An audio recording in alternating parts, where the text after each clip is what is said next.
Corporal Bill Blass crouched in a muddy field 3 miles south of Brest, France, inflating a 40-ton Sherman tank with a bicycle pump. The absurdity of the situation wasn't lost on him. 6 months ago, he'd been designing women's dresses on 7th Avenue in Manhattan. Now he was pumping air into a rubber tank, trying to convince German artillery observers that the U.S. 2nd Armored Division was preparing for a major offensive. The real 2nd Armored Division was 80 miles east, preparing to punch through the Siegfried Line. Blass and his unit, the 23rd Headquarters Special Troops officially, were here to make sure German intelligence never figured that out. Around him, 40 other men worked in near total darkness. Some were assembling more inflatable tanks. Others were stringing camouflage netting. A crew was setting up massive speakers that would broadcast the recorded sounds of tank engines and troop movements. Another team was painting fake unit insignia on trucks. Every man in this field was an artist. Fashion designers, painters, sound engineers, set designers from Broadway, illustrators from advertising agencies. The U.S. Army had recruited them specifically because they knew how to create convincing illusions. And tonight, they were creating the illusion of an entire armored division. The German 2nd Parachute Division was watching from positions 4 miles north. Wehrmacht intelligence had aerial reconnaissance flights scheduled for dawn. German artillery forward observers were scanning the area with binoculars, looking for any sign of American armor concentrations. If Blass and his team failed, if the Germans realized this was a deception, the real 2nd Armored would drive straight into a prepared German defense. Thousands of American soldiers would die. But if the deception worked, the Germans would keep their reserves here, waiting for an attack that would never come. The real offensive would hit weak positions. American casualties would be minimal. Blass checked his watch 11:52 p.m. They had until dawn to make this field look like it held 30,000 soldiers and 500 tanks. What happened in the next 6 hours would determine whether the deception that had taken 2 years to develop would actually work in combat. And nobody, not the generals planning the offensive, not the Germans watching from their positions, not even most of the men in the 23rd Special Troops, fully understood just how effective this Ghost Army was about to become. The first soldier the Ghost Army couldn't save was Private Harold Dahl. May 23, 1944, Normandy invasion training, England. Dahl was a painter. He'd studied at the Rhode Island School of Design, worked doing illustrations for Life magazine. The Army recruited him in January 1944 for a classified unit. They told him he'd be using his artistic skills. They didn't tell him he'd be doing it 500 yards from German machine gun positions. The 23rd Special Troops had been training for 5 months, practicing setting up fake equipment, learning how to impersonate other units, studying German reconnaissance patterns and intelligence gathering methods. Dahl was good at it. He could paint a fake unit insignia that looked authentic from 50 feet away. He understood shadow and perspective, knew how to make a rubber tank look real in aerial photographs. But training in England was different from combat in France. On May 23rd, the unit was doing a practice exercise, simulating a deception operation. Dahl's team was setting up inflatable artillery pieces in an open field. A British bomber returning from a raid saw the equipment, didn't recognize it as fake, thought it was a legitimate target that had been missed in briefings. The pilot banked around for a closer look. Dahl waved his arms, tried to signal that this wasn't a real target. The pilot couldn't see him clearly from altitude, saw only what looked like German artillery that needed to be destroyed. The bombs fell at 3:17 p.m. Dahl and 2 other men were killed instantly. 4 more were wounded. The Army couldn't even acknowledge what had happened publicly. The 23rd Special Troops was classified. Its mission was secret. The official casualty report listed Dahl as killed in a training accident, with no further details. His family received a telegram. He died serving his country. That's all they were told. Connell Reeder, commander of the 23rd, stood at Dahl's funeral and realized the impossible position his unit was in. These men weren't combat soldiers. They were artists, designers, engineers. Most had never fired a weapon before joining the Army. But their mission would put them closer to enemy lines than most infantry units. They'd be working in the open, in fields that German artillery could hit, setting up equipment that would attract enemy attention. And if they were captured, the Geneva Convention wouldn't protect them. Deception operations existed in a gray area. German commanders might execute them as spies rather than treat them as prisoners of war. Reeder had 100 men under his command, all volunteers, all recruited because they had artistic or technical skills the Army needed. None of them had signed up expecting to die inflating rubber tanks. But Dahl's death made something clear: this wasn't a game. The deceptions they created would save real soldiers' lives. But creating those deceptions would put these artists in real danger. The question was whether the concept would even work in actual combat. Because despite 5 months of training, despite all the planning and preparation, nobody really knew if you could fool professional German intelligence officers with inflatable tanks and sound effects. The Ghost Army's first real test would come 3 weeks later on the beaches of Normandy, and it would either validate 2 years of development work or prove that the entire concept was a deadly waste of time. The idea started with a British magician named Jasper Maskelyne. North Africa, 1941. Maskelyne was a stage illusionist before the war. Came from a family of magicians. His grandfather invented several famous tricks. Jasper himself had performed across Europe, making elephants disappear, sawing women in half, all the classic illusions. When the war started, he enlisted in the British Army. Told them he could use magic techniques for military deception. The Army was skeptical but desperate enough to try anything. Maskelyne's first operation was hiding the Suez Canal. German bombers were targeting it nightly. Maskelyne proposed creating a fake canal 10 miles away, using lights and mirrors to make it look like the real thing from altitude. It worked. German bombers wasted hundreds of tons of ordnance bombing empty desert. Next, Maskelyne made Alexandria Harbor disappear. He couldn't actually hide it, but he created fake harbors nearby using lights and dummy ships. German reconnaissance reported 3 possible harbors. Luftwaffe commanders couldn't figure out which one was real. Bombing effectiveness dropped by 60%. The British Army started taking him seriously. By 1942, Maskelyne had a team of set designers, artists, and engineers. They called themselves the Magic Gang. They built fake tanks out of plywood, created dummy airfields, made real weapons look like trucks using canvas and paint. Before the Battle of El Alamein, Maskelyne's team made 2,000 tanks disappear. They disguised them as supply trucks using lightweight covers that looked like truck bodies from aerial observation. At the same time, they built 2,000 fake tanks in a different location using wood and canvas. German intelligence thought the British armor was concentrated in the south. The real tanks were in the north. Rommel positioned his reserves to counter the fake threat. When Montgomery attacked from the north, German forces were completely out of position. The deception contributed directly to the British victory at El Alamein. American military observers watched this with intense interest. Colonel Billy Harris, U.S. Army Intelligence, visited Maskelyne's operation in December 1942. He saw the fake tanks, watched the dummy airfield construction, talked to the artists and engineers about how they created convincing illusions. Harris wrote a report, "Visual deception operations have proven combat effectiveness. Recommend U.S. Army develop similar capability." The report went to General Eisenhower. Eisenhower, planning for the eventual invasion of Europe, immediately saw the potential. If you could deceive German intelligence about where divisions were located, you could manipulate enemy deployments. Make them concentrate forces in the wrong place, attack where they were weak. But creating a deception unit would require unusual personnel, not regular soldiers, artists, designers, sound engineers, people who understood how to create convincing visual and audio illusions. In January 1943, Eisenhower authorized the formation of the 23rd Headquarters Special Troops. The recruitment was unlike anything the U.S. Army had done before. The recruitment notice appeared in art schools and design studios across America in February 1943.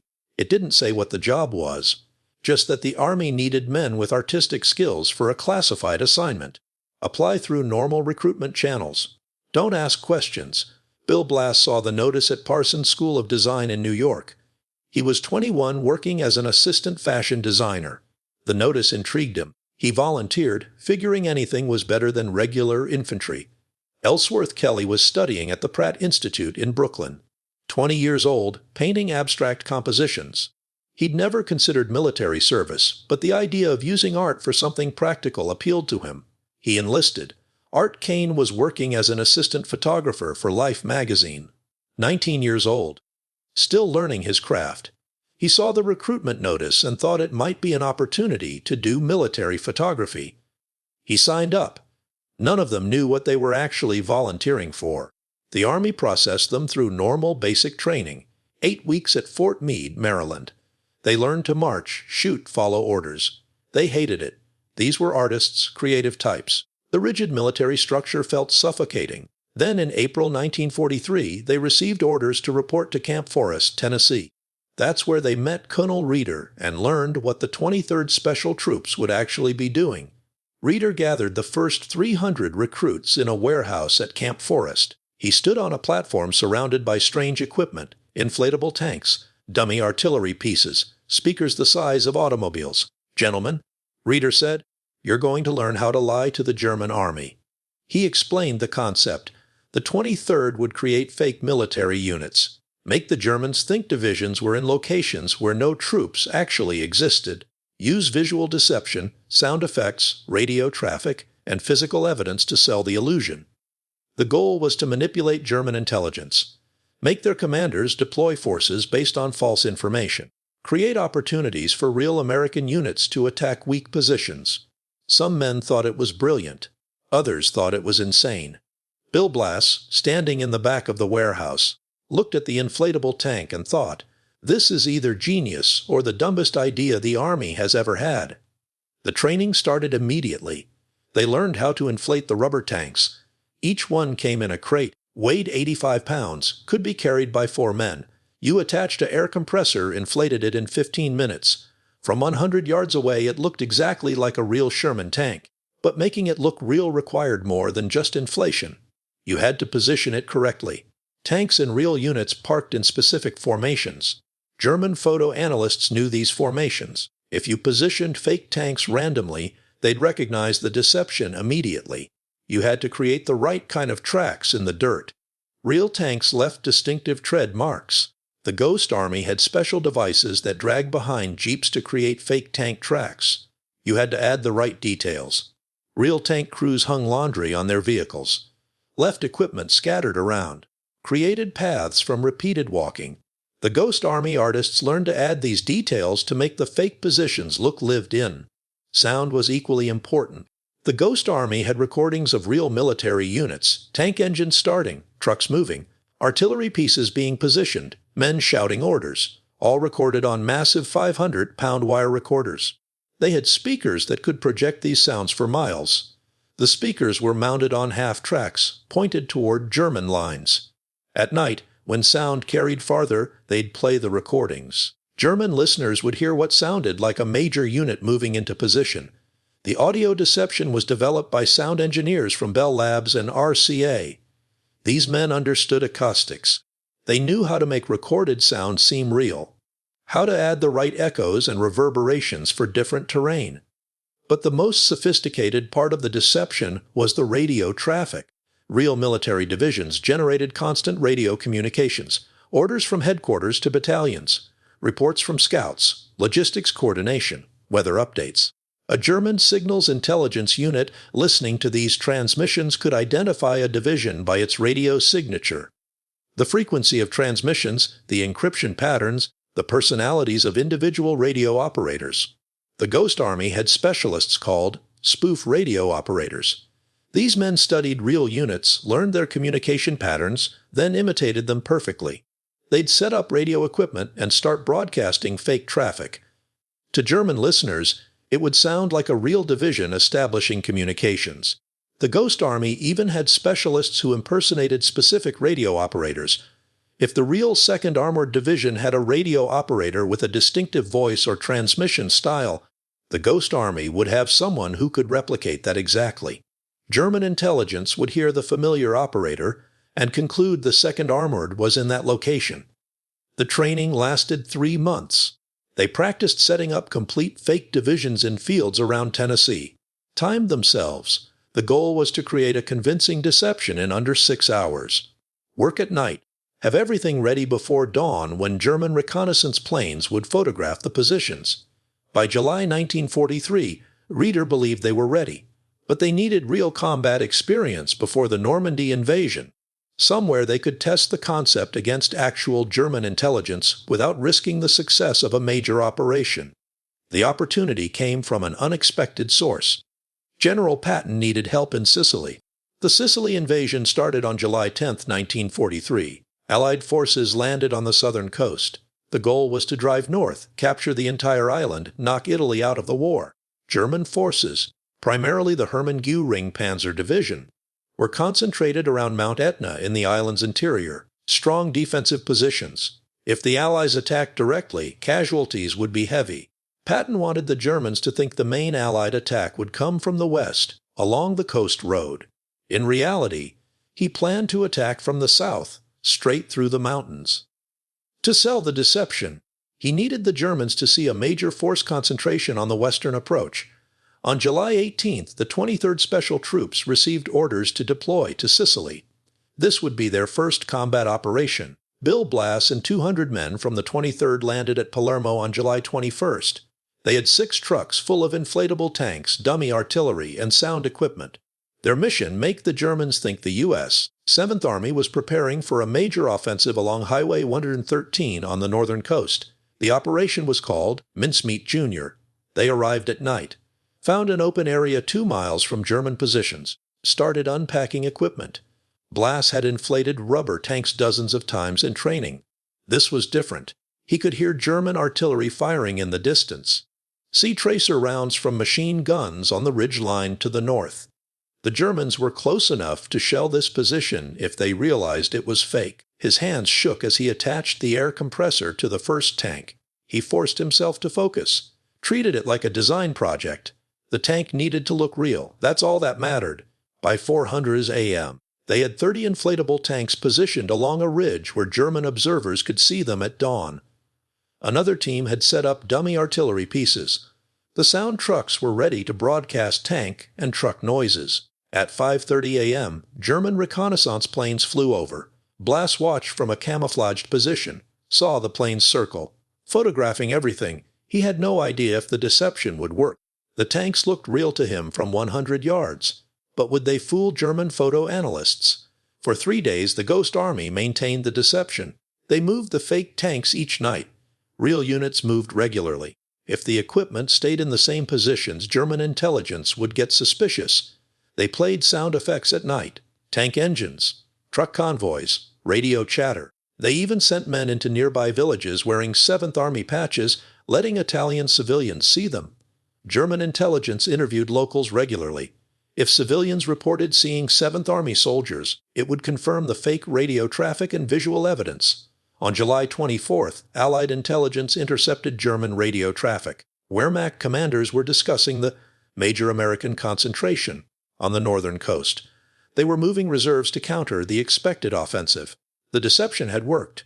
On July 25th, Patton launched his real attack from the south. The Germans were completely out of position. American forces broke through weak defenses, advanced 40 miles in 2 days. German commanders never figured out what had happened. They saw the fake units on the northern coast, heard the radio traffic, got civilian reports confirming American presence. Their intelligence had been perfect and perfectly wrong. The 23rd Special Troops had proven the concept in actual combat. But Sicily was a small-scale test. The real challenge would come in France, where German intelligence was far more sophisticated and the stakes were infinitely higher. Because in France, the Ghost Army wouldn't just be supporting an offensive. They'd be protecting the entire D-Day invasion plan. The Normandy deception was the largest and most complex operation the Ghost Army ever attempted. The Allies would land at 5 beaches in Normandy on June 6, 1944. But German intelligence couldn't know that. Hitler had 60 divisions in France. If he concentrated them at Normandy, the invasion would fail. The Allied deception plan, Operation Bodyguard, was designed to convince Hitler the invasion would come at Pass de Calais, 150 miles northeast of the real landing beaches. Pass de Calais made strategic sense. It was the shortest distance across the English Channel, the fastest route to Germany. Hitler and his generals expected the Allies to land there. The Ghost Army's job was to make that expectation seem correct. In April 1944, the 23rd Special Troops deployed to southeastern England across the Channel from Pas de Calais. They created an entire fake army group. First United States Army Group, FUSIG, officially commanded by General Patton. On paper, FUSIG had 11 divisions, 350,000 men preparing to invade France at Pas de Calais. In reality, FUSIG didn't exist. It was completely fictional, created by the Ghost Army using every deception technique they'd developed. They built fake camps across Kent and Sussex. Not complete camps. German aerial reconnaissance couldn't photograph every detail. But they created the indicators German analysts looked for: motor pools with rubber tanks and trucks, mess halls made from wooden frames and canvas, supply dumps with crates stacked to look like ammunition and provisions, even fake latrines. German photo analysts checked for these because real camps always had field toilets. The sound trucks broadcast traffic noise, tank engines, supply convoys arriving. German signals intelligence listening stations in France could hear activity that sounded like a massive buildup. The radio deception was incredibly sophisticated. The Ghost Army created fake radio traffic for all 11 divisions. Different frequencies, different encryption patterns, different operators. They broadcast logistics requests, training schedules, weather reports, all the routine traffic a real unit would generate. German signals intelligence was listening to everything. They tracked radio signatures, identified units by their communication patterns. The Ghost Army gave them exactly what they expected to find a massive army group preparing for invasion. They even created fake social engineering. Ghost Army soldiers wearing FUSIG patches went to pubs in local towns. They talked loudly about their units, complained about training, mentioned upcoming operations in vague terms that suggested Pas de Calais. British intelligence knew German spies were operating in England. Some had been turned into double agents. Others were still reporting to Germany. The Ghost Army made sure these spies saw evidence of FUSIG everywhere. The deception was so comprehensive that even Allied soldiers stationed nearby thought FUSIG was real. By late May 1944, German intelligence had identified FUSIG. Wehrmacht reports showed 11 divisions in southeastern England. Hitler kept the 15th Army, his strongest forces, at Pas de Calais to counter the expected invasion. When the Allies landed at Normandy on June 6, German commanders initially thought it was a diversion, a feint to draw forces away from Pas de Calais before the real invasion. Hitler refused to release the 15th Army from Pas de Calais for 6 weeks. He was convinced Patton's FUSIG would launch the main attack. Those 6 weeks allowed Allied forces to establish a secure beachhead in Normandy. By the time Hitler realized the Normandy landing was the real invasion, it was too late. The Ghost Army's deception had protected the largest amphibious invasion in history, but their most dangerous work was still ahead. Because after D-Day, they would deploy to France, not to create strategic deceptions from safe positions in England, but to operate on the front lines, close enough to German positions that enemy artillery could hit them while they worked. The first Ghost Army soldier killed in France died doing something that seemed impossibly stupid, painting fake insignia on a truck in broad daylight, 800 yards from a German machine gun nest. His name was Sergeant Edward Baksha. He was a graphic designer from Philadelphia, and his death revealed just how thin the line was between creating a convincing deception and getting killed trying. Baksha died on June 19, 1944, near St. El. The Ghost Army had landed in Normandy on June 15, 4 days behind the initial invasion. Their first mission was to impersonate the 2nd Armored Division, while the real unit moved south for a major offensive. Baksha's team was responsible for special effects, the small details that made deceptions convincing. They painted fake unit insignia on trucks, created false signs pointing to division headquarters, left fake paperwork where German scouts might find it. It was dangerous work. You had to do it in areas German observers could see. Otherwise, the deception wouldn't work. But that meant working within range of enemy weapons.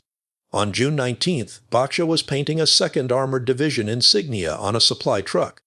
The truck was parked at a crossroads that German forward observers were watching.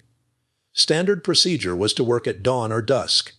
Low light made it harder for Germans to see clearly, reduced the chance of accurate sniper fire. But Baksha's orders specified the truck needed to be ready by noon. A French civilian had been spotted in the area, likely a German informant. The truck needed to be visible to this informant in good light, so they'd get a clear look at the 2nd Armored insignia. Baksha worked quickly. He had stencils that made the job fast, but you still needed 10-15 minutes to paint a convincing division insignia. At 11:42 a.m., a German sniper fired a single shot from a hedgerow 800 yards away.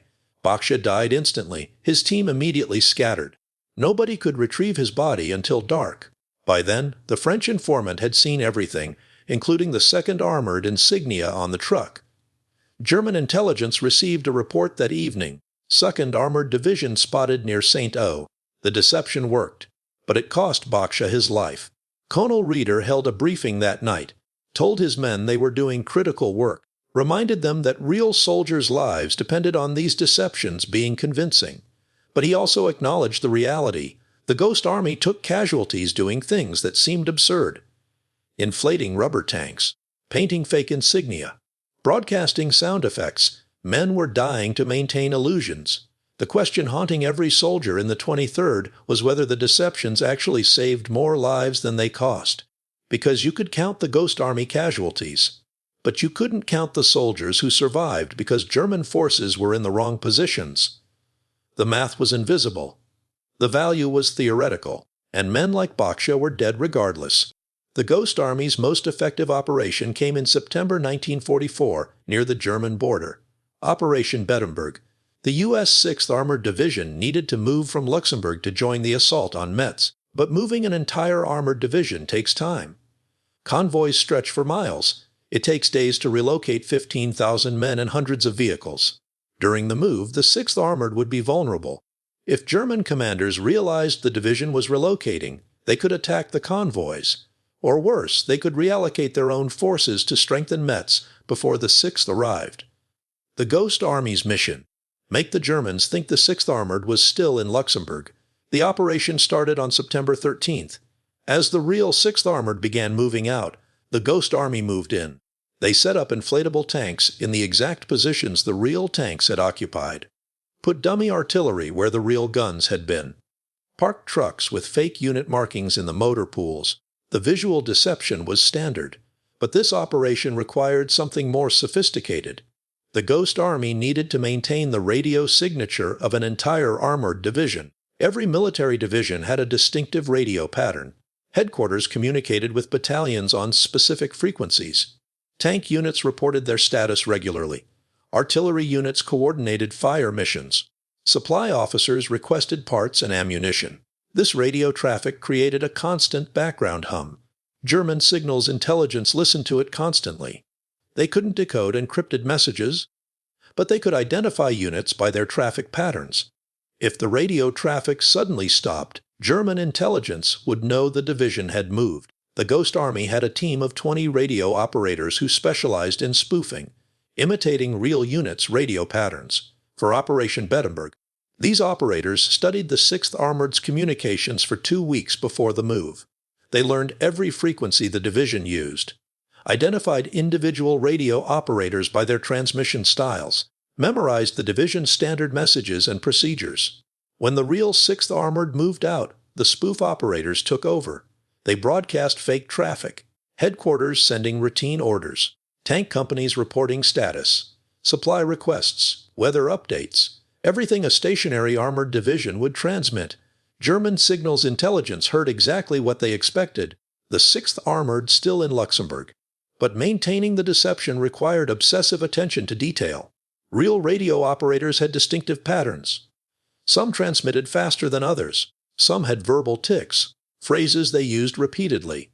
The Ghost Army operators had to replicate these individual characteristics.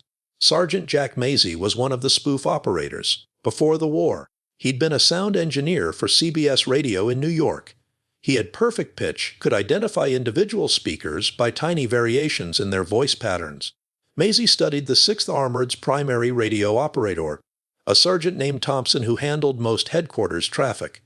Thompson had a distinctive style. He paused slightly before keying the microphone, used the phrase "knowledge" instead of "acknowledged," signed off transmissions with 73 instead of the standard. Mazie replicated these patterns perfectly. For 6 days, he impersonated Thompson. German signals intelligence heard Thompson's familiar style and concluded the 6th Armored was still in position. Meanwhile, the real 6th Armored reached Metz. They attacked from an unexpected direction. German defenders were completely unprepared. The division captured their objectives with minimal casualties. German commanders couldn't figure out what had happened. Their intelligence showed the 6th Armored in Luxembourg as of September 18th. But the division was attacking Metz on September 19th. Had the Americans moved an entire division 50 miles in 24 hours? Impossible. Divisions took days to relocate. Wehrmacht intelligence reports from this period show complete confusion. Analysts couldn't reconcile the reconnaissance data from Luxembourg with the combat reports from Metz.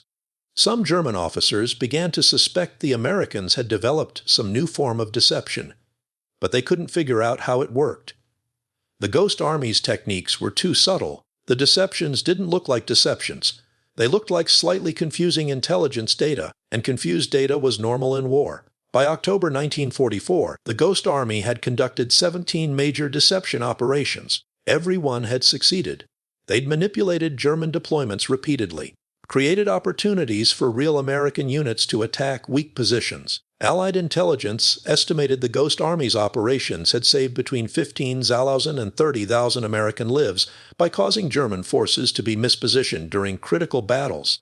But the Ghost Army's biggest test was still coming, because in December 1944, the Germans would launch their own massive deception operation, the Battle of the Bulge.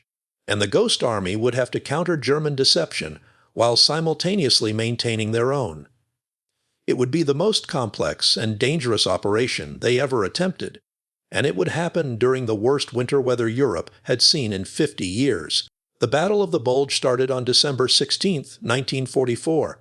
3 German armies, 50,000 soldiers, attacked through the Ardennes forest.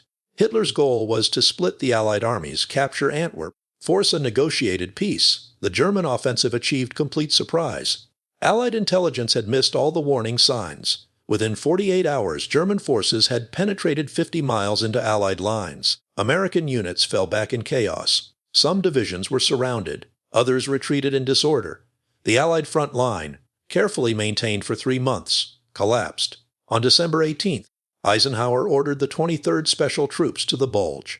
Their mission was unprecedented: create multiple fake divisions to confuse German intelligence about American defensive positions while actual units reorganized. The Ghost Army had never operated during a retreat before. All their previous deceptions had been conducted during offensive operations, when front lines were stable and they had time to carefully position equipment. Now they'd be working while the front lines shifted daily, German forces advancing, American units falling back, complete chaos. The first team deployed on December 20th near Bastogne. Bill Blass led this team. They had orders to impersonate the 75th Infantry Division, make the Germans think a fresh division had arrived to defend the city. The real 75th was still in England, wouldn't arrive for another week. Blass and 60 men drove through snowstorms to reach their positions. They set up inflatable tanks and dummy artillery on the southern approach to Bastogne. The temperature was 15 degrees Fahrenheit. The inflation equipment kept freezing. The rubber tanks became brittle in the cold. Several cracked and deflated. They worked through the night. By dawn, they had what looked like a battalion of tanks positioned to defend the road. German reconnaissance planes photographed the positions at first light. That afternoon, German artillery started shelling the fake tank positions. Blass and his team were 200 yards away, camouflaged in a tree line. They watched German shells explode around the inflatable tanks. One shell hit a rubber tank directly. The tank burst. Pieces of rubber flew into the air. Blass thought, "We're going to die maintaining fake equipment while the Germans think they're destroying real tanks." The absurdity was overwhelming. But the deception was working. German artillery was wasting ammunition on fake targets. The bombardment lasted 40 minutes. When it ended, Blass's team waited until dark, then moved in to assess damage. 12 inflatable tanks were destroyed. They had 8 left. They repositioned the surviving tanks, made it look like the American forces had taken casualties, but were still defending the position. German intelligence would see fewer tanks in the next reconnaissance photos. That would confirm their artillery had been effective. They'd conclude the 75th Division was still there, just weakened. The deception continued for 4 days. By December 24th, the real 75th Infantry Division had arrived. They moved into positions 3 miles east of where the Ghost Army had been operating.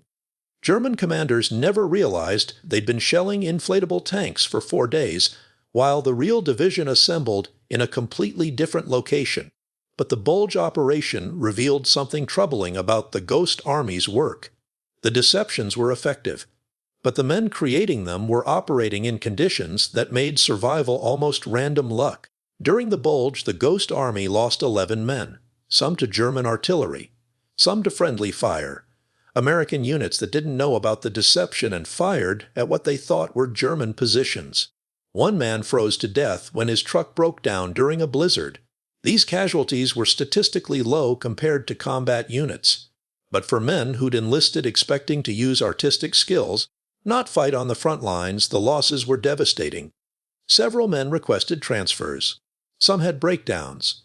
The strain of maintaining deceptions while under fire, knowing you could die creating illusions, broke something in even the most dedicated soldiers. By January 1945, morale in the 23rd Special Troops was deteriorating.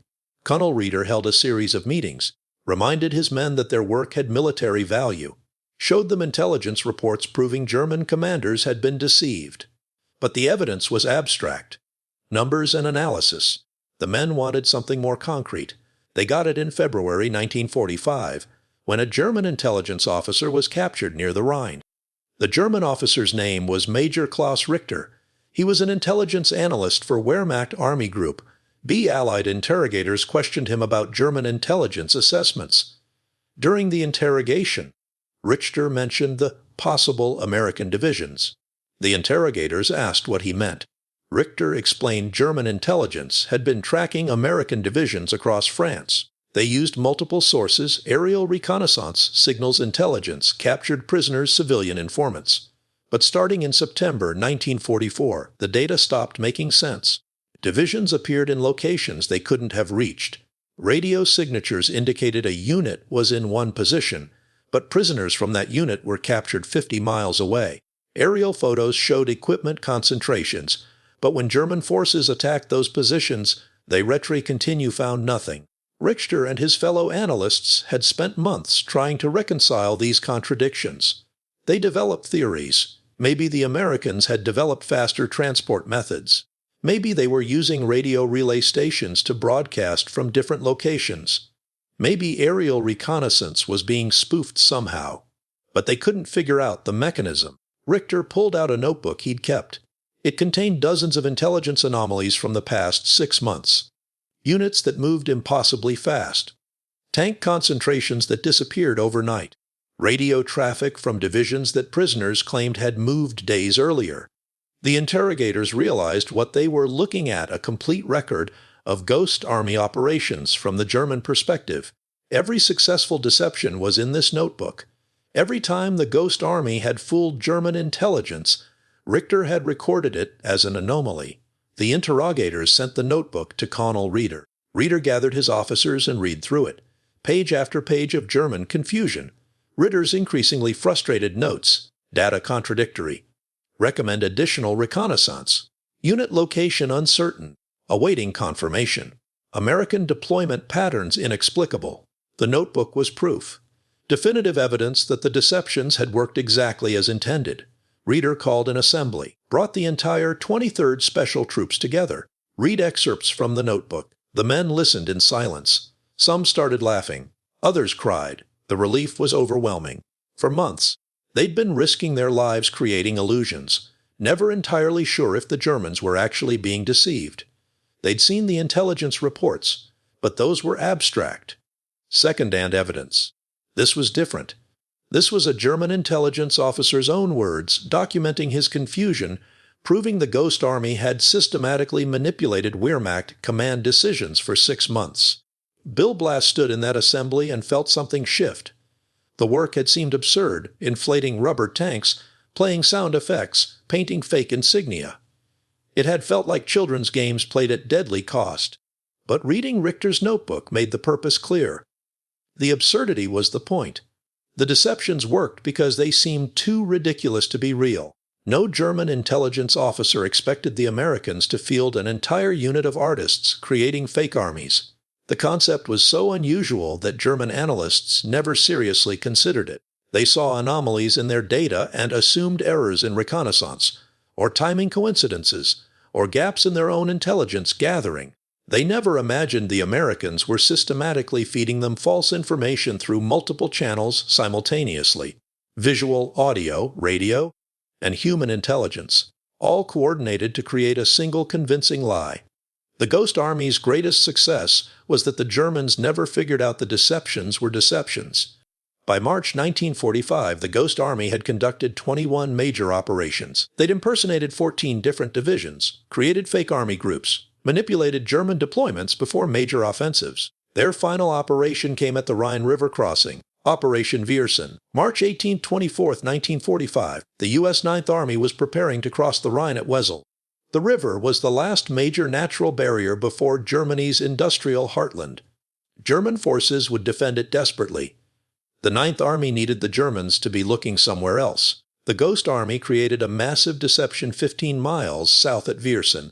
They set up fake crossing preparations, built dummy landing craft, positioned inflatable tanks and artillery, generated radio traffic, suggesting two divisions were preparing to assault across the river. The visual deception was the most elaborate the Ghost Army had ever created. They built full-size replicas of landing craft using wood frames and canvas. From aerial reconnaissance, they looked exactly like the real British landing craft the Allies used for river crossings. They positioned the fake craft along the riverbank, visible from German observation posts across the Rhine. They created fake supply dumps, stacks of crates that looked like ammunition and equipment. They even built a fake field hospital, complete with Red Cross markings. German intelligence looked for medical facilities near planned crossing points. If they saw a field hospital, it confirmed troops were assembling for an assault. The sound deception was sophisticated. They recorded actual river crossing preparations from a British operation 2 weeks earlier. Boats being launched, engines starting, men loading equipment, orders being shouted. They played these recordings at night from speakers pointed toward German positions. German listening posts heard what sounded like frantic crossing preparations. The radio deception sold the entire operation. Spoof operators broadcast traffic from 2 divisions, logistics coordination for a river assault, weather reports, engineering requests for bridging equipment, even fake casualty estimates, planning documents that suggested commanders expected heavy losses in the crossing. German signals intelligence intercepted all of it. On March 20th, German command moved 2 divisions from Wesel to Viersen. They positioned artillery to cover the expected crossing point, moved reserves into position to counterattack the American landing. On March 24th, the real Ninth Army crossed at Wesel. German defenses there were light. The reserves were 15 miles away at Viersen, waiting for an attack that never came. American forces established a bridgehead with minimal casualties. By March 25th, they had 30,000 troops across the Rhine. German commanders at Viersen waited 3 days before realizing they'd been deceived. By then, American forces were 20 miles into Germany. Operation Viersen was the Ghost Army's final deception. The war in Europe ended 6 weeks later. The 23rd Special Troops was deactivated in September 1945. The men returned to civilian life. Most went back to art and design. They'd been recruited for their creative skills. Now they used those skills in peacetime. Bill Blass became one of America's most successful fashion designers. Built an empire designing women's clothing. Never publicly discussed his wartime service until the 1980s. Ellsworth Kelly became a renowned abstract painter. His work sold for millions. He occasionally mentioned he'd served in a special unit during the war but never provided details. Art Kane became a famous photographer, shot iconic images for Esquire and other magazines. His war service remained classified for 40 years. The Ghost Army's operation stayed secret until 1996. The Army kept the 23rd Special Troops classified for 51 years. The veterans couldn't talk about what they'd done, couldn't tell their families, couldn't explain why they'd received military decorations. When the story finally became public, historians were stunned. An entire unit of artists had conducted sophisticated deception operations throughout the European theater. They'd manipulated German intelligence for 11 months. created fake armies that didn't exist, systematically fooled professional Wehrmacht intelligence officers, and almost nobody had known about it. Military analysts studying the Ghost Army's operations identified several reasons why the deceptions had been so effective. First, multi-channel coordination. The Ghost Army never relied on a single deception method. They combined visual, audio, radio, and human intelligence in every operation. German analysts seeing one type of evidence might be skeptical. But when aerial photos, signals, intelligence, and informant reports all confirmed the same information, they accepted it as true. Second, psychological exploitation. German intelligence officers expected to find American divisions in certain locations. The Ghost Army gave them evidence that confirmed their expectations. Human beings see what they expect to see. The Ghost Army weaponized that cognitive bias. Third, attention to detail. The Ghost Army obsessed over tiny details that made deceptions convincing. Tank tracks in the right patterns. Laundry hanging on fake equipment. Radio operators with distinctive transmission styles. These details didn't make the deceptions obvious. They made them subtly convincing. Fourth, understanding the enemy's intelligence process. The Ghost Army studied how German reconnaissance worked. They knew what aerial analysts looked for in photos, knew how signals intelligence identified units, knew how informant reports were processed. They designed deceptions specifically to exploit weaknesses in these systems. Fifth, speed of execution. The Ghost Army could create a convincing fake division in 6 hours. Real divisions took days to deploy. By the time German intelligence confirmed a unit's presence and responded, the Ghost Army had already moved on to the next deception. Historians later estimated the Ghost Army's impact on the war. They conducted 21 major operations between June 1944 and March 1945. They impersonated elements of 14 different divisions. They created fake radio traffic for more than 30 different units. German intelligence was systematically deceived during critical operations, including the breakout from Normandy, the drive across France, the Rhine crossing, and multiple smaller offensives. Allied commanders were able to attack weak German positions repeatedly because German reserves were positioned to counter fake threats. The statistical analysis is complex, but military historians generally conclude the Ghost Army's operations saved between 15,000 and 30,000 American lives by manipulating German deployments. That's 15,000 to 30,000 soldiers who survived because German forces were in the wrong positions during critical battles. The cost: 100 men recruited, 39 casualties during operations, 0 recognition until 51 years after the war ended. In 2013, the U.S. Congress authorized the Congressional Gold Medal for the Ghost Army. It's the highest civilian honor Congress can award. The Ghost Army veterans, those still alive, received the medal at a ceremony in Washington. Bill Blass had died in 2002. He never saw the recognition. Ellsworth Kelly received the medal at age 90. He said in an interview, "We did something important, but we didn't do it for recognition. We did it because soldiers' lives depended on our work being convincing." Jack Mazey, the radio operator who'd impersonated the 6th Armored Division's communications, received his medal at age 87. He said, "For 50 years, I couldn't tell anyone what I'd done in the war. My wife knew I'd been in a special unit. My children knew I'd served in Europe. But I couldn't explain that I'd spent a year pretending to be other people on the radio. It sounded insane when I finally could talk about it." The Congressional Gold Medal citation read, "In recognition of their unique and highly distinguished service in conducting deception operations in Europe during World War II, which saved countless American lives." The word, countless, is accurate.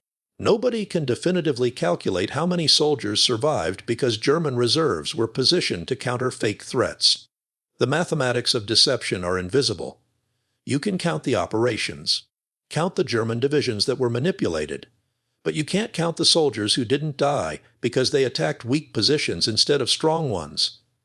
What's certain is that 100 artists, fashion designers, painters, sound engineers, set designers, illustrators, systematically fooled the Wehrmacht High Command for 11 months. They did it with rubber tanks and sound effects, with radio transmissions and painted insignia, with attention to detail and understanding of human psychology. And they did it while operating closer to enemy lines than many infantry units, taking casualties to maintain illusions, risking execution as spies if captured. The Ghost Army proved something fundamental about warfare. Sometimes the best weapon is a convincing lie. And sometimes the best soldiers are artists who understand how to make impossible things seem real. Today, the Ghost Army's techniques form the foundation of modern military deception doctrine. The U.S. Army still trains units in deception operations. They study the Ghost Army's methods, learn the same principles: multi-channel coordination, attention to detail, psychological exploitation, understanding enemy intelligence processes. Modern deception uses different technology: digital communications instead of radio, synthetic aperture radar instead of inflatable tanks. But the core concepts remain the same. Make the enemy see what they expect to see. Confirm their assumptions. Give them evidence from multiple sources. Maintain the deception until it's too late for them to respond effectively. Military historians teaching at West Point use Ghost Army operations as case studies. They show cadets how a small unit with unusual skills can have strategic impact far beyond their numbers. The lesson isn't just about deception. It's about recognizing that unconventional solutions sometimes solve problems traditional methods can't address. The P-38 pilots couldn't outmaneuver Zeros until a mechanic installed an unauthorized tensioner. The Allies couldn't protect the D-Day invasion until artists created a fake army group. The Ninth Army couldn't cross the Rhine safely until designers built fake landing craft. Innovation in war often comes from people who aren't supposed to innovate. Mechanics who break regulations. Artists who operate on the front lines. Engineers who ignore official doctrine. These people see problems from different perspectives. They're not constrained by traditional military thinking. They approach warfare like they'd approach any technical problem, identify what needs to happen, figure out how to make it happen, implement the solution regardless of whether it's orthodox. Sometimes that gets them killed. Harold Dahl died in a training accident. Edward Baksha died painting fake insignia. 37 other Ghost Army soldiers died maintaining deceptions. But sometimes it saves thousands of lives. James McKenna's piano wire tensioner probably saved 8,100 P-38 pilots. The Ghost Army's deceptions probably saved 15,030,000 soldiers. The question military organizations struggle with is, how do you encourage innovation without creating chaos? How do you let mechanics modify aircraft and artists create fake armies without losing discipline and standardization? The answer the Ghost Army suggests is you recruit the right people. Give them clear objectives, train them thoroughly, then trust them to solve problems creatively within their area of expertise. The 23rd Special Troops worked because the Army recruited artists and then let them be artists. Didn't try to force them into traditional military roles. Gave them a mission, deceived German intelligence, and let them figure out how to accomplish it. That required unusual leadership. Colonel Reeder had to defend his unit against criticism from conventional officers who thought the concept was ridiculous. Had to fight for resources. Had to protect his men from regulations that would have prevented them from doing effective work. But Reeder understood something crucial. Sometimes the military needs people who don't fit standard molds, who think differently, who approach problems from unconventional angles. The Ghost Army existed because someone in Allied command recognized that defeating Germany would require more than just superior firepower and logistics. It would require outsmarting German intelligence, manipulating their decision-making, making them deploy forces based on false assumptions. That required artists. Not because art is warfare, but because artists understand illusion. They know how to make things look real when they're not, how to manipulate perception, how to create convincing evidence that leads observers to wrong conclusions. The same skills that create effective paintings or fashion designs or stage sets could be applied to military deception. Nobody had tried this before at scale. The British had experimented with it in North Africa. But the Ghost Army was different. A permanent unit, fully integrated into Allied operations, conducting deceptions as standard missions, not experimental operations. It worked because the concept was sound, because the execution was professional, because the men doing the work cared about getting the details right. Bill Blass inflating rubber tanks in French fields treated it like a design project. The tanks had to look authentic. That was the requirement. He made sure they looked authentic. Jack Maisie impersonating radio operators studied their patterns obsessively, got the details perfect. Because German signals intelligence would catch inconsistencies. The artists who painted fake insignia, positioned fake equipment, created fake supply dumps. They all approached the work with the same professionalism they'd applied to commercial art before the war. That professionalism, combined with their creative skills, made the deceptions work. And it saved thousands of soldiers who never knew they'd been saved. There's a photograph hanging in the National World War II Museum in New Orleans. It shows a field in France, 1944. Rows of Sherman tanks positioned for combat. Supply trucks. Artillery pieces. Everything you'd expect to see in a forward combat position. Look closely, and you notice something odd. The shadows aren't quite right. The tank trades don't sit naturally on the ground. The vehicles have a slight sheen that real steel shouldn't have. It's a ghost army position. Every tank, every truck, every artillery piece is inflatable.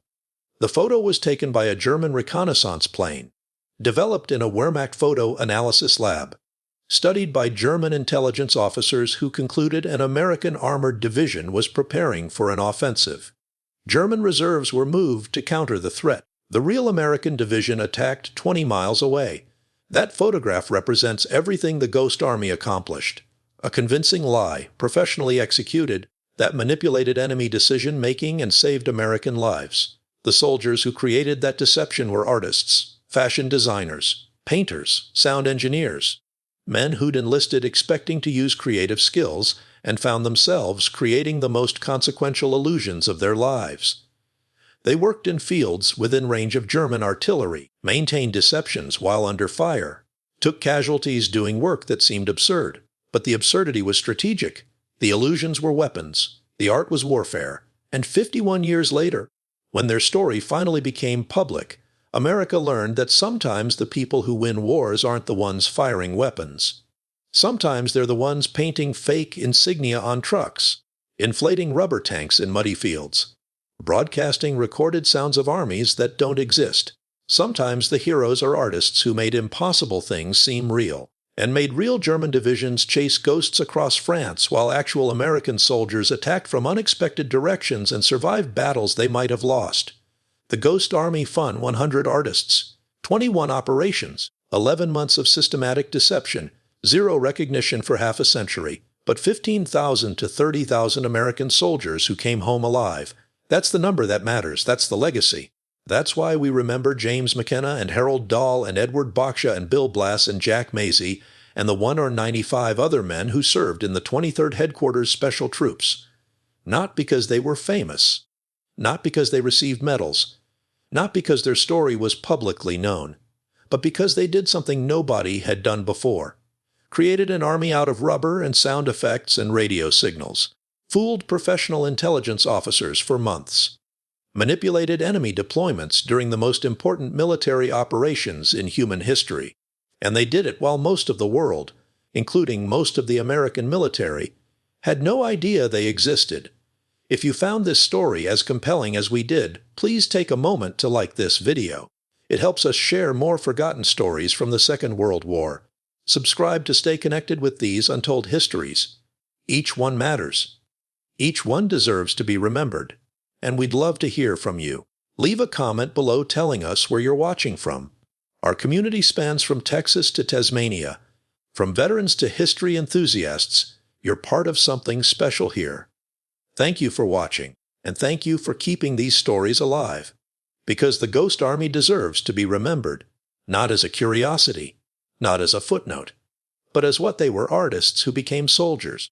Soldiers who saved lives by creating perfect lies. Heroes who defeated Germany's intelligence apparatus with rubber tanks and theatrical tricks. The men who proved that sometimes the most powerful weapon in war isn't a gun. It's a convincing illusion, professionally executed, by people brave enough to maintain it under fire.